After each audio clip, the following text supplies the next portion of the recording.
Hi, I'm Brian Koski with Wexco Septic Safe Products. Today we're going to show you how to maintain your Filtrol 160 and also touch on some of the frequently asked questions we get from our customers.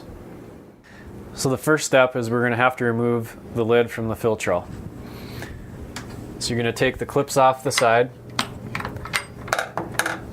and just pick up on the discharge hose and remove the lid.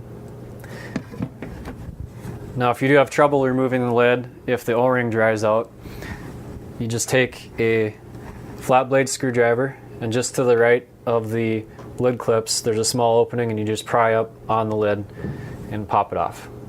There's an opening on each side.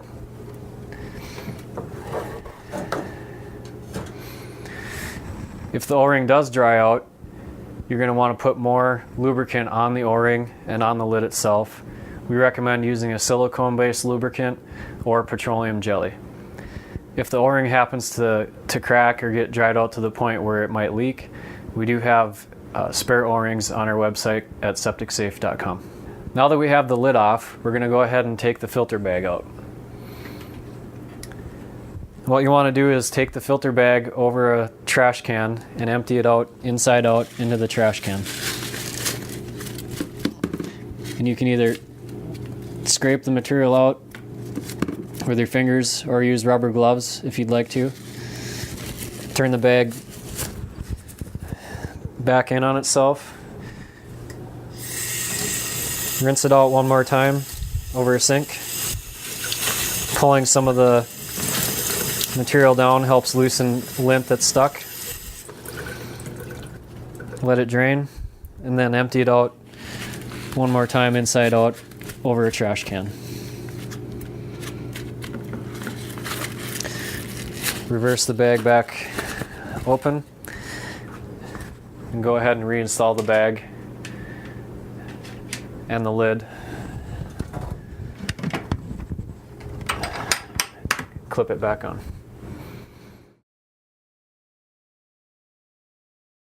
So one of the most common questions we get is how often should I clean my filter bag?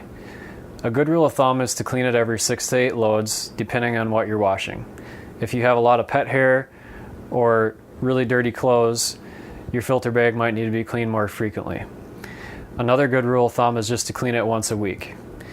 Another thing you can watch for is how high the water level comes up in your filter canister.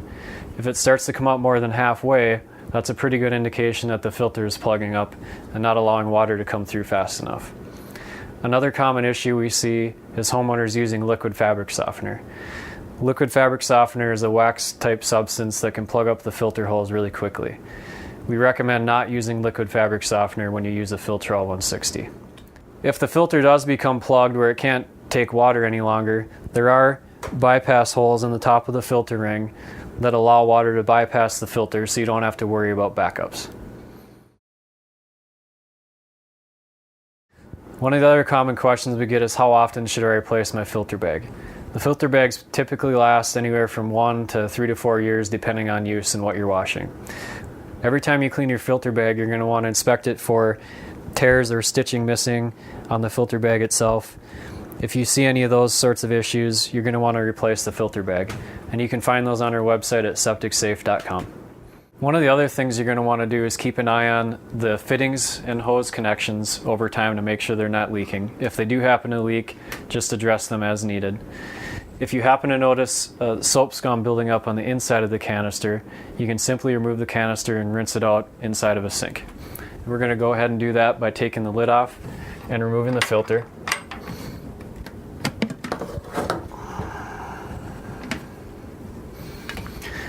And then just pull the canister up through the bracket and bring it down to your sink to rinse it out.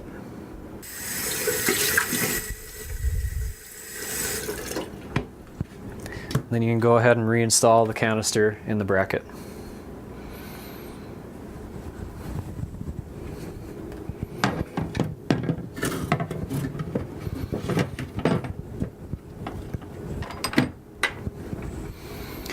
Then reinstall the filter bag.